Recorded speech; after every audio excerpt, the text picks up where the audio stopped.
No fim do vídeo aparece Mbappé. Sei que vocês gostam, sejam bem-vindos, madridistas! Como estão? Feliz Quinta-feira Santa! Temos coisas muito interessantes neste vídeo.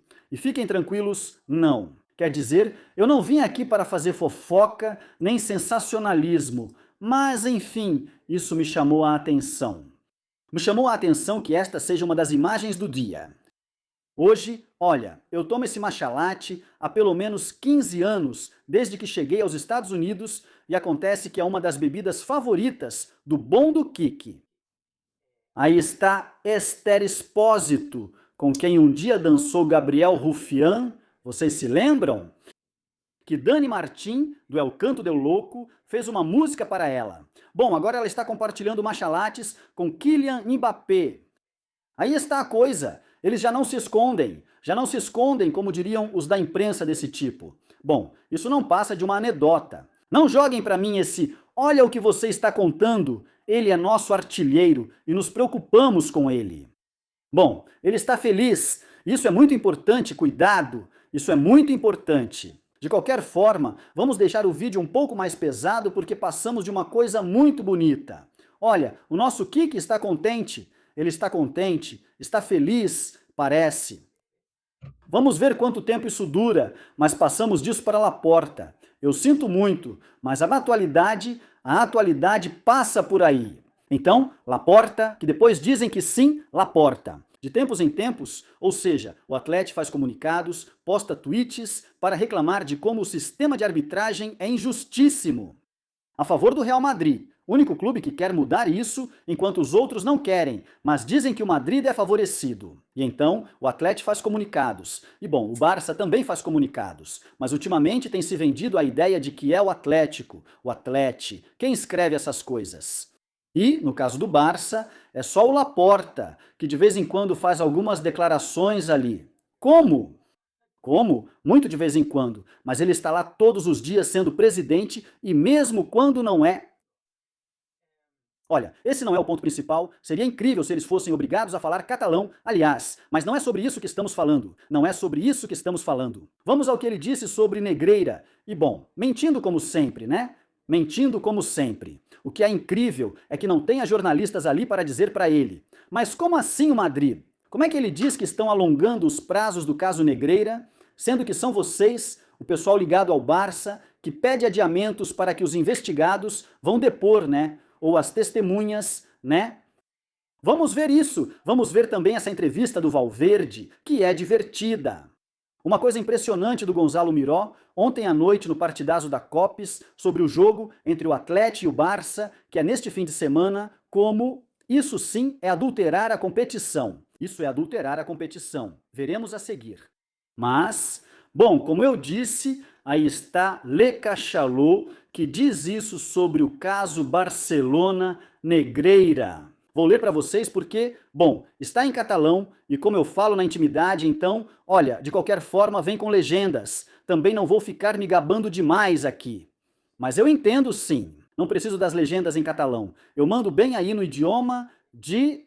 ia dizer, digo de quem? Pois do Jordi Puyol, né? O idioma do Jordi Puyol. Assim como falamos em inglês, a língua de Shakespeare, em espanhol, a de Cervantes, e também a de Jordi Puyol, a língua que não é língua.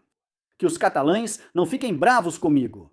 É que não me ocorreu algum catalão do Madrid, desses aí, que eu gosto do catalão, gosto de ouvir, gosto de entender, não fique bravo comigo, não fique bravo comigo. Alguém vai dizer que não vai mais assistir porque estou tirando sarro, mas não é isso.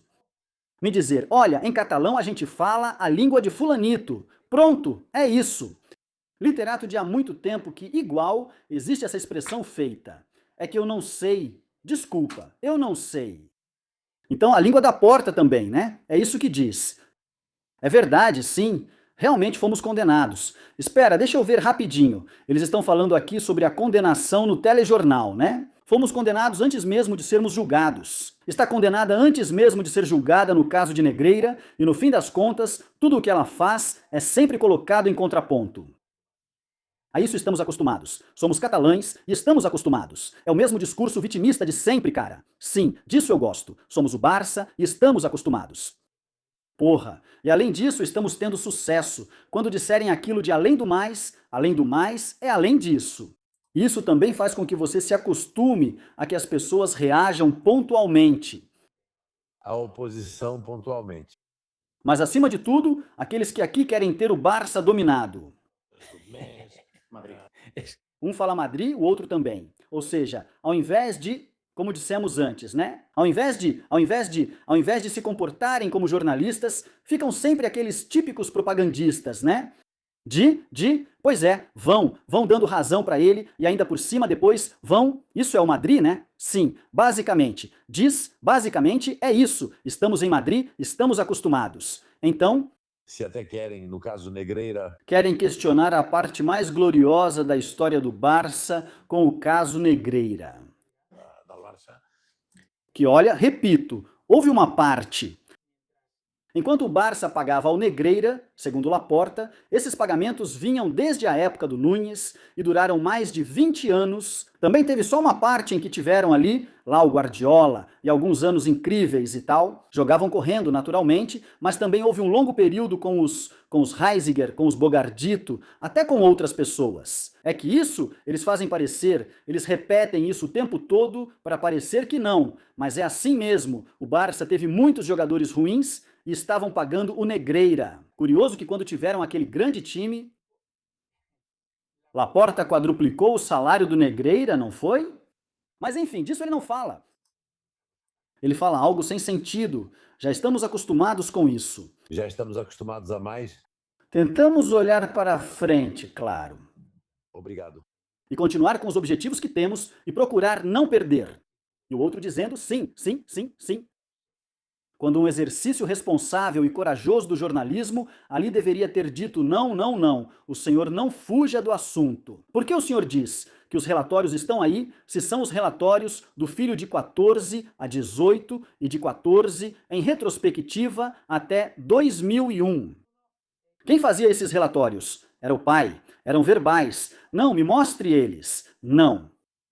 Claro, isso seria submeter esse senhor a um terceiro grau jornalístico, que é o que tem que ser feito. Mas quem o entrevista são propagandistas, certo? Não, no Pedramolda. Ele diz, não perdemos muito tempo com essas histórias. No Perdrem Pedramolda tem com estas histórias, né? Não sei se diz assim em catalão. Bom, é que me falta falar, cara. Eu entendo, mano. Me falta falar. Falta eu me arriscar. Olha, mas eu conseguiria com frases meio simples. Pois é impressionante, é impressionante. E depois ele volta a dizer, isso é só uma parte, espera aí, porque diz aqui. Fala sobre a sua relação com Florentino no Real Madrid. Diz, minha relação com o presidente do Madrid é de respeito mútuo. Antes, na Superliga, tínhamos mais contato por interesses em comum. Desde o momento em que o Madrid entrou no caso Negreira, nosso contato diminuiu. Ele me dá explicações que não entendo. Recebi explicações que não entendi, mas achei que devia suportar o tema da Superliga para obter várias coisas para o Barça. Tenho sido mais prejudicado, pois sempre que o juiz tenta arquivar, eles apresentam uma declaração dada na rádio ou mídia como prova, que depois perde valor. É impressionante, é impressionante.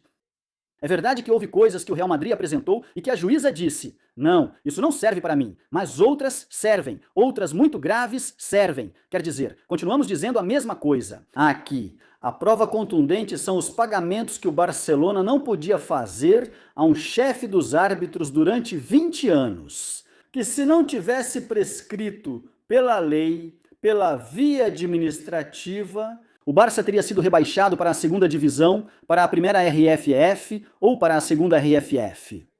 É assim, isso é uma verdade 100% comprovável. Quem disse isso foi Tebas, isso é comprovável. Se não tivesse prescrito, se não tivessem feito esse caso prescrever dentro dessa lei, o Barça teria sido punido, rebaixado, a UEFA não teria convidado o Barça para a Champions, etc, etc, etc.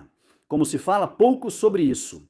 Porque quando dizem isso, o jornalista deve pedir um momento e citar isso. Vamos ouvir o que Laporta diz.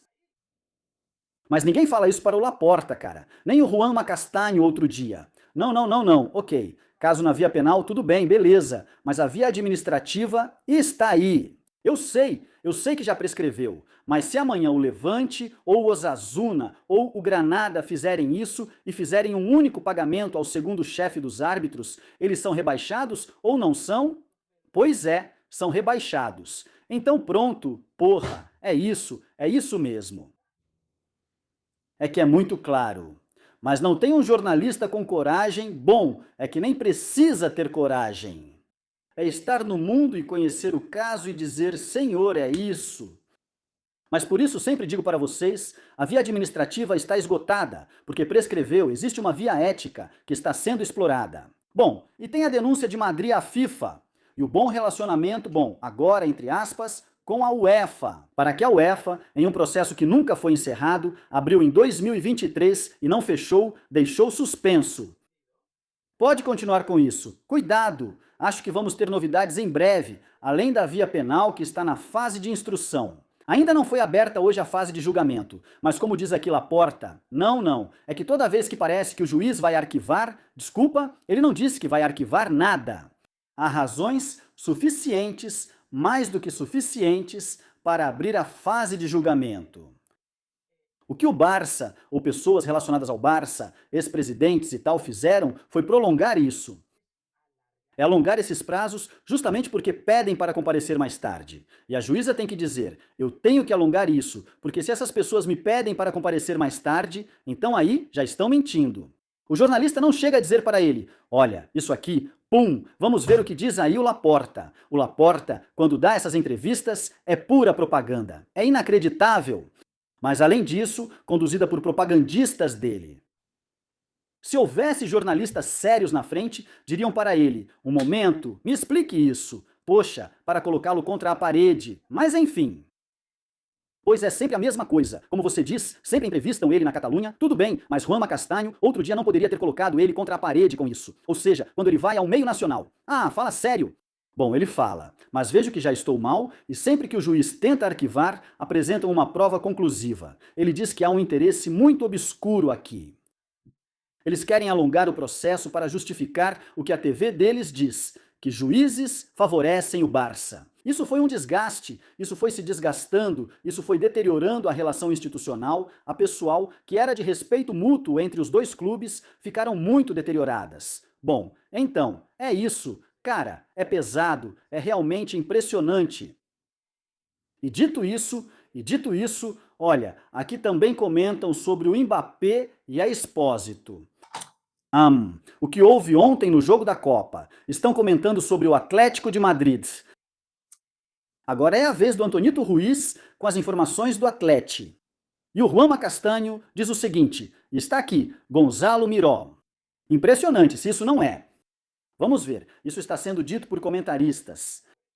Mas se na verdade o Atlético, realmente, o elenco e o treinador e a instituição consideram isso da mesma forma, o que não quer dizer que vão fazer nem de longe. Mas bom, conhecendo o Atlético, você pode ter uma ideia.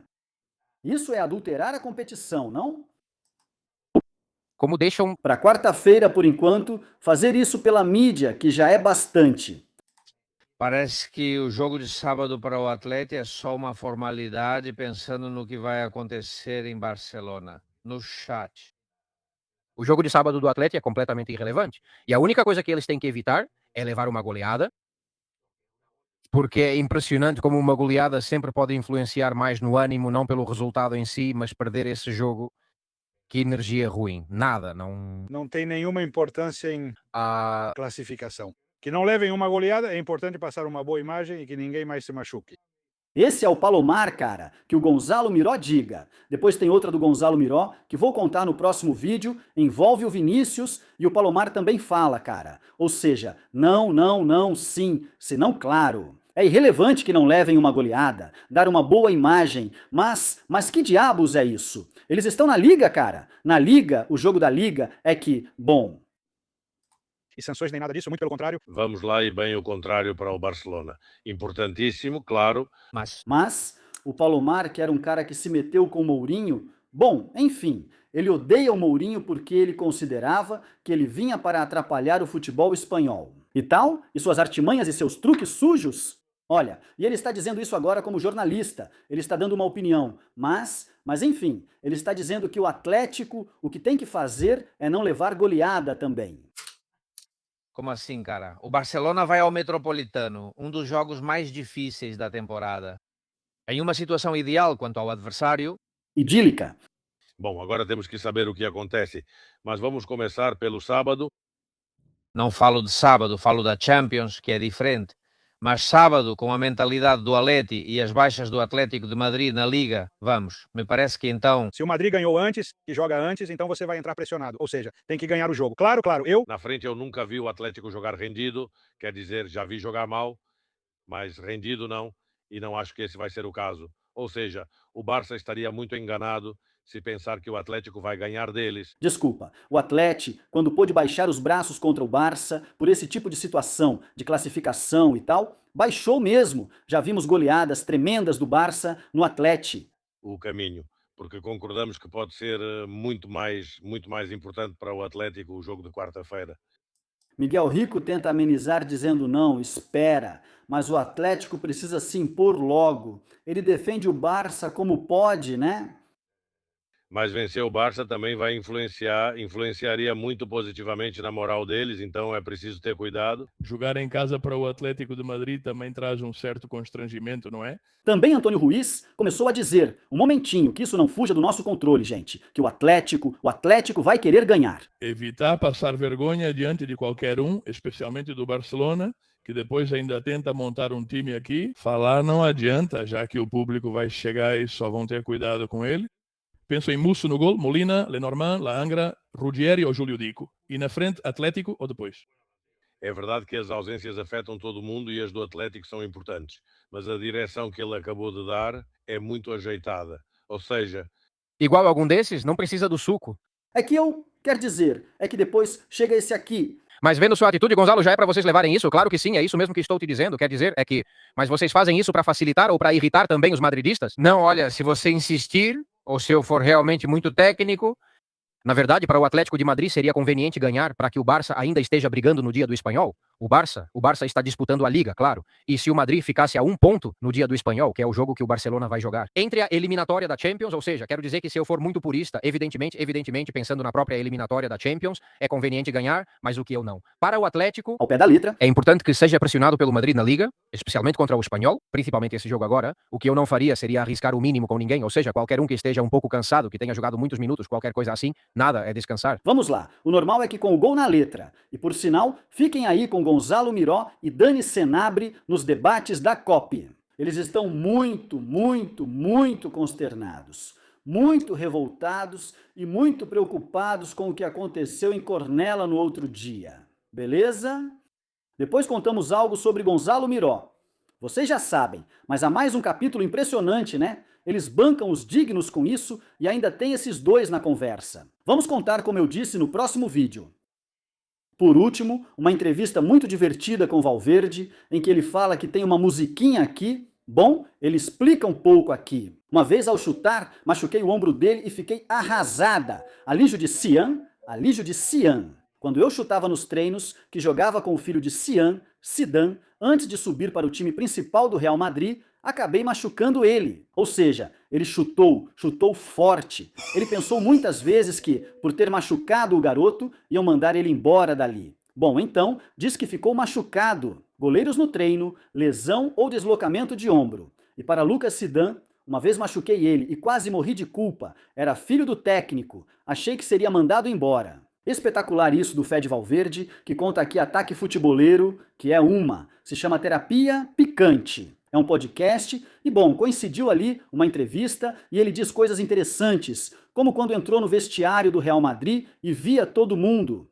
Acho que foi até quando estava no Castilla, que via todo mundo usando roupa de marca. E ele não usava roupa de marca e ficava meio envergonhado, pensando, o que eu estou fazendo aqui e tal, não sei mais o quê. Tirando disso... E é verdade essa humildade com que Federico Valverde chegou ao Madrid. Bom, então é isso. Vamos ver se isso começa a melhorar. Amanhã, sexta-feira santa, tem coletiva de imprensa prévia a... Ele se machucou contra o Mallorca. O jogo contra o Mallorca é sábado, Atlético e Barça. Já vimos a vontade deles e sábado também será assim. E já, pois bem, um fim de semana interessante, porque, meu Deus, essas 2 semanas sempre de data FIFA, né? O que são, valeu, a gente se vê no próximo. Muito obrigado por estar aí. Lembro vocês que podem adquirir o audiolivro do Real Madrid, a maior história jamais contada, os 124 anos de história que completamos há menos de um mês, do melhor clube do século XX e do século XXI. O primeiro audiolivro, o primeiro audiobook do Real Madrid como tal, ou seja, diretamente sem passar pelo papel direto para os seus ouvidos, onde quer que vocês estejam. O link está aqui embaixo na descrição para vocês conseguirem. E com o audiolivro, além disso, 3 meses de assinatura no meu site, na Miguel Serrano TV, que é basicamente a assinatura deste canal do YouTube. Então é isso, obrigado antecipadamente a quem fizer isso, beleza? A gente se vê no próximo, tenham um bom dia, tchau!